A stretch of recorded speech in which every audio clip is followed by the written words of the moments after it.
വിദേശത്ത് പോയിരിക്കുന്ന മക്കൾ, പഠിക്കാൻ പോയിരിക്കുന്ന മക്കൾ, ജോലിക്ക് പോയിരിക്കുന്ന മക്കൾ, അവർ ആ മേഖല അനുഭവിക്കുന്ന പ്രത്യേക പ്രതിസന്ധികൾ, പ്രയാസങ്ങൾ, അതിൽ നിന്നെല്ലാം മനം നൊന്തിരിക്കുന്നവർ അവരെ നീ ആശീർവദിക്കണം പ്രാർത്ഥിക്കുന്നു.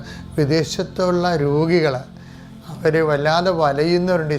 ഒരു ശുശ്രൂഷയും ലഭിക്കാത്തവരും വളരെ മോശമായ സാഹചര്യങ്ങളിൽ നാട്ടിൽ പോരാനും പറ്റണില്ല, പോരാതിരിക്കാനും പറ്റുന്നില്ല, സമ്പത്തുമില്ല, ജോലിയുമില്ല, ഇങ്ങനെ കിടന്ന് കറങ്ങി വരുന്ന വേദനിക്കുന്നവർ ഇന്നും നീ സഞ്ചാരി മാതാവേ അമ്മ ഇന്ന് അവരെ സന്ദർശിക്കണം. ഈ പ്രാർത്ഥന കേട്ടിട്ട് അവർ നിൻ്റെ അനുഭവം ഉണ്ട് അടയാളം കിട്ടിയിട്ട് ആശ്വാസം അനുഭവിച്ചിട്ട് അവർക്ക് ഭാഷത്തിൽ വന്ന് സാക്ഷ്യം പറയണമെന്ന് ഞാൻ അമ്മയോട് കർശനത്തോട് യാചിക്കുന്നു.